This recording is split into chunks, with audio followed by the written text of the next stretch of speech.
सर्वांना नमस्कार. मी रोहन घुगे, जिल्हाधिकारी जळगाव.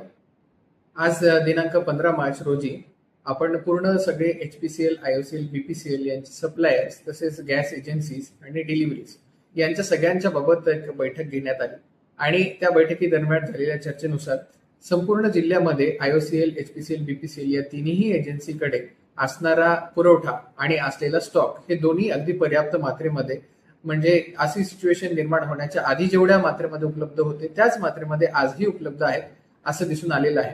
आणि काही ठिकाणी पॅनिक सिच्युएशनमुळे, एक्स्ट्रा बाईंगमुळे एक्स्ट्रा ज्या बुकिंग झालेल्या आहेत त्यामुळे काही ठिकाणी डिलेज आहेत, म्हणजे 2 किंवा 3 दिवसांपेक्षा जास्त वेळेमध्ये सप्लाय होताना दिसून येतो आहे. परंतु यामध्ये कुठलाही सप्लायचं शॉर्टेज नाही. अशा बऱ्याच केसेसमध्ये असं दिसून आलेलं आहे की नागरिकांनी सिलेंडरमध्ये गॅस शिल्लक असताना देखील एम्प्टी सिलेंडर्स म्हणून परत दिलेले आहेत आणि परत गॅसचे सिलेंडर्स नव्याने घेतलेले आहेत. तर ही फक्त पॅनिक सिच्युएशन आहे असं दिसून येत आहे. सप्लाय आणि पूर्ण सप्लाय चेनमध्ये आणि स्टॉकमध्ये कुठल्याही प्रमाणात कमतरता आढळून आलेली नाहीये. फक्त नागरिकांनी गर्दी करू नये. सप्लायच्या डिलिव्हरी बॉयला धमकावण्याच्या काही ठिकाणी अशा घटना घडून आल्याचं माझ्या कानावरती आलेलं आहे आणि एजन्सीच्या मार्फत कळवण्यात आलेलं आहे. त्यांच्यावरती पोलिसांमार्फत जी कारवाई आहे ती करण्यात येईल.